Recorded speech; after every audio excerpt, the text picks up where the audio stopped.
Rhinoplasty surgery के बाद जो स्वेलिंग आती है वो क्या जाती ही नहीं है? ये ऐसा नहीं है। राइनोप्लास्टी ऑल्दो एक कॉम्प्लेक्स सर्जरी है, एक कॉम्प्लिकेटेड प्रोसीजर है जिसके लिए कि एक स्पेसिफिक लेवल की एक्सपर्टीज की जरूरत होती है, और जो प्रोसीजर होता है वो नोज के डिफरेंट कंपोनेंट्स पे होता है। तो डेफिनेटली इसमें सर्जन का एक्सपीरियंस बहुत मैटर करता है। आपका राइनोप्लास्टी सर्जन कितनी एक्सपीरियंस है, कैसे कंपोनेंट्स को हैंडल करते हैं, उस पर डिपेंड करता है कि स्वेलिंग कितनी आएगी और कब तक रहेगी। हाँ, डेफिनेटली राइनोप्लास्टी सर्जरी के बाद स्वेलिंग जरूर आती है नोज पे, बट वो स्वेलिंग ग्रेजुअली अपने आप भी कम होती है। जैसा हम हजारों राइनोप्लास्टीज करने के बाद जो हमारे एक्सपीरियंस में हमने देखा है वो ये देखा है कि अराउंड 50% स्वेलिंग 2 वीक्स में चली जाती है,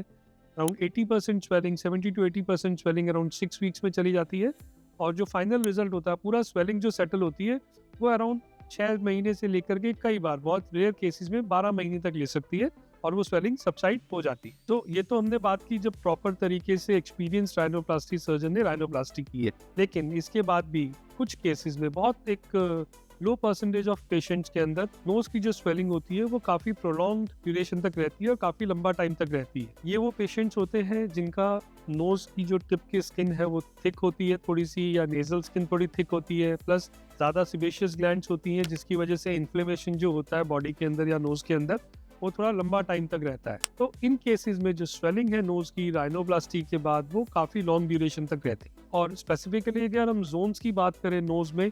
तो जो टिप है जो कि lower most part of nose है,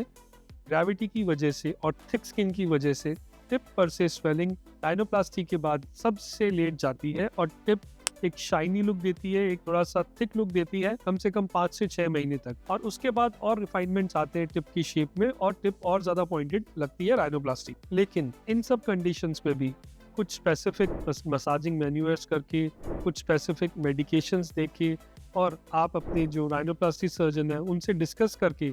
स्वेलिंग को इनिशियल स्टेजेस में भी कंट्रोल कर सकते हैं, जिससे कि नोज की जो शेप है वो थोड़ा सा एक जो डिजायर्ड शेप है आपकी नोज की, जो राइनोप्लास्टी के बाद आप चाह रहे थे कि आ जाए, वो थोड़ा जल्दी आप अचीव कर सकते हैं। जो की पॉइंट्स है वो ये है कि राइनोप्लास्टी कॉम्प्लेक्स सर्जरी है और डेफिनेटली स्वेलिंग आती है। स्वेलिंग का लेवल थोड़ा कम हो सकता है अगर सर्जन, आपके जो राइनोप्लास्टी सर्जन है वो एक्सपर्ट है, और इनकेस अगर स्वेलिंग आती भी है थोड़ा ज़्यादा टाइम तक आपको लगता है रह रही है, तो अगर आप अपने राइनोप्लास्टी सर्जन से कंसल्ट करेंगे तो वो आपको कुछ स्पेसिफिक मैन्यूअर्स मसाज के बताएंगे या फिर कुछ मेडिकेशन देंगे जिससे कि वो स्वेलिंग जल्दी रिड्यूस हो जाए। और वो स्वेलिंग ऐसा नहीं है कि लाइफ लॉन्ग रहती है, वो स्वेलिंग डेफिनेटली रिड्यूस हो जाती है, और आप एक अच्छी ब्यूटीफुल एक जिसे डिजायर्ड नोज आप कहते हैं वो अचीव कर सकते हैं। इस तरह के और वीडियोस के लिए और इस तरह की और जानकारी के लिए आप हमारा चैनल फॉलो करते रहिए और सब्सक्राइब करिए।